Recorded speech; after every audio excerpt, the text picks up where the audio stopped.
Berdoa yang telah dikerjakan oleh seluruh nabi dan rasul itu selalu menghadirkan kalimat di dalam doa itu untuk memohon kepada Allah supaya amalan itu bisa diterima oleh Allah Subhanahu wa Ta'ala.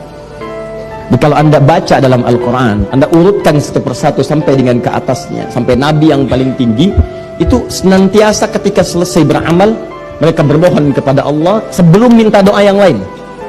Ya, sebelum minta yang lain-lainnya, maka di antara doanya memohon kepada Allah, ya Allah, mohon terima amalan saya. Jadi ada sifat malu, takut ya, minta sesuatu yang lain tapi amalan yang baru dikerjakan belum diterima. Ya. Ya bagaimana Anda bisa, maaf ya, minta sesuatu yang lain sementara pekerjaan yang pokoknya aja belum tentu jelas penerimaannya. Misal saya ilustrasikan begini.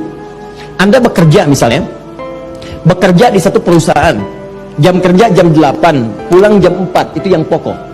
Kalau lembur tambahkan, bisa setengah malam atau sampai berakhir malam. Nah, kalau Anda kerja dapat gaji pokok, kalau Anda lembur dapat tambahan bonus.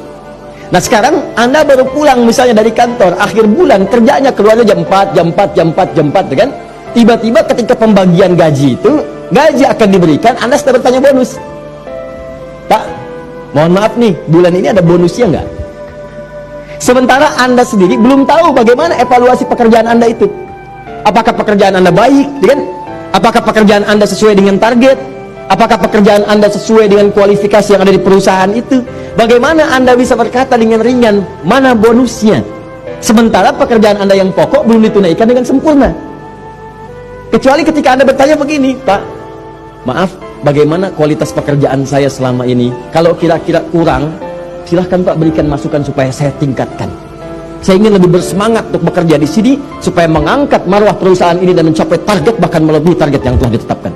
Kira-kira kalau bahasa ini keluar, pimpinan mendengar itu senang atau tidak?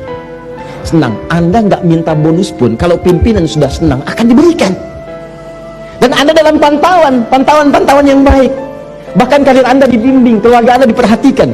Ya, jadi cukup Anda pikirkan kualitas pekerjaan Anda, maka yang lain akan menyusul dalam nilai-nilai kebaikan. Demikianlah kalau cara berpikir seperti ini dibawa dalam nilai ibadah, maka para nabi mencontohkan kepada kita adab dalam berdoa bermohon kepada Allah pasca amalan ini. Jangan minta-minta yang lain dulu, minta dulu yang baru dikerjakan diterima oleh Allah. Kalau itu sudah diterima, maka yang lain gampang datangnya.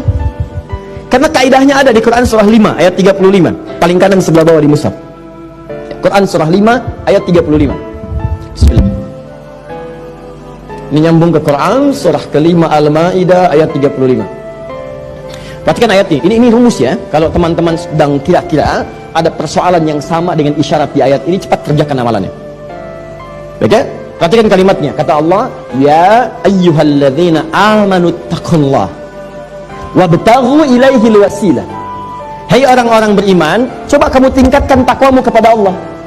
Naikkan takwamu dan gunakan takwa itu sebagai wasilah untuk memohon. Ya, bahasa singkatnya begini, kalau Anda punya kebutuhan, Anda punya kesulitan, Anda punya problem, Anda punya keinginan, maka kalau ingin cepat mendapatkan jawaban dari semua itu, maka cara pertamanya nggak banyak biayanya, nggak butuh tenaga melimpah. Kata Allah, cukup tingkatkan takwa. Takwa disebutkan 115 kali dalam Al-Quran. Di 115 ini, itu sifatnya selalu amalan, amal soleh. Misal, sholat bagian dari takwa. Karena itu orang sholat disebut orang takwa. Dzalikal kitabu la raiba fi hudal lil muttaqin. Siapa muttaqin orang takwa ini? Ayat 3-nya. Alladzina yu'minuna bil ghaib wa yuqimunas infak, bagian dari takwa. Quran surah ke-3 ayat 133 sampai 134. Wasari'u ila maghfiratin min rabbikum wa jannatin arduha as-samawati wal ardu u'iddat lil muttaqin. Segera berintrospeksi diri, saya siapkan surga untukmu seluas langit dan bumi, aku siapkan untuk orang takwa. Siapa orang takwa itu? Ayat 134-nya, alladzina yunfiquna fis sarra'i wad dharra. Orang-orang yang gemar berinfak. Jadi dia sehari itu punya program infak, walaupun banyak atau sedikit. Jadi dari pekerjaan dia itu ada orang yang bekerja mengumpulkan dunia, ada orang bekerja mengumpulkan akhirat. Itu luar biasa. Saya pengen kerja dari pekerjaan ini saya targetkan infak. Dalam sebulan saya pengen infak misalnya, maaf, ada yang 300.000 rupiah. 300.000 dibagi 30. Ya, 300.000 dibagi 30. Maka dalam sehari dia keluarkan misalnya 10.000. Dia pergi ke masjid A, dia sampaikan di situ. Dia pergi ke anak yatim, dia titipkan di situ. Dia pergi ke orang-orang butuhkan, dia sampaikan ke situ. Dia punya target. Dan bahkan dalam keadaan tidak punya pun dia berusaha. Minimal tidak harus dengan uang.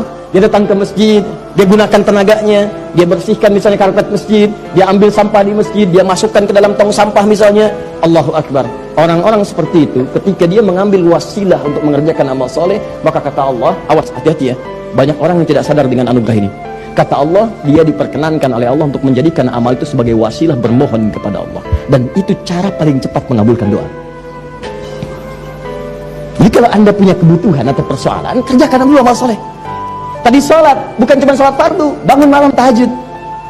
Di semua jenis sholat keluarkan yang sunnah, tahajud, duha, syuruk. Kalau cuma sholat fardu, semua juga kerjakan sholat fardu. Anda punya masalah serius, yang tidak punya masalah pun sholat fardu juga. Jadi kalau anda punya keinginan lebih, maka lebihkan amalan anda, gunakan sebagai wasilah untuk bermohon. Pernahkah anda ingat kisah 3 orang yang terjebak di gua? Ya kan? Dan mereka sudah mendorong dengan kuat, dengan tenaga yang tak mampu keluar. Maka apa yang mereka lakukan? Mereka berdoa kepada Allah dengan amal solehnya. Jelas? Nah, cuma yang paling penting adalah bagaimana doa itu bisa dikabulkan dengan cepat, kata Allah, kalau kualitas amal solehnya ini diterima oleh Allah. Ya, jadi bagaimana anda bisa mendapatkan pengabulan doa sedangkan amal solehnya aja belum diterima? Paham ya maksud korelasinya? Maka dari itu para nabi mengajarkan kepada kita sebelum minta dulu. Jadi kaidah yang pertama, kalau sudah beramal apapun itu, maka biasakan berdoa. Nih, minta. Atau dibalik, kalau sedang punya persoalan, doa ini kan solusi dari masalah. Nggak mungkin orang berdoa kalau nggak ada permintaan, nggak ada persoalan. Atau pengertian terbaliknya, kalau sedang punya masalah, maka kerjakan amal soleh. Setelah beramal, berdoa supaya masalah ini diselesaikan oleh Allah. Paham? Nah, sekarang adab yang keduanya, ini yang paling penting. Awas, ini yang paling penting. Sebelum minta masalah ini diselesaikan, minta dulu kepada Allah supaya amal yang ini diterima dulu oleh Allah Subhanahu wa taala.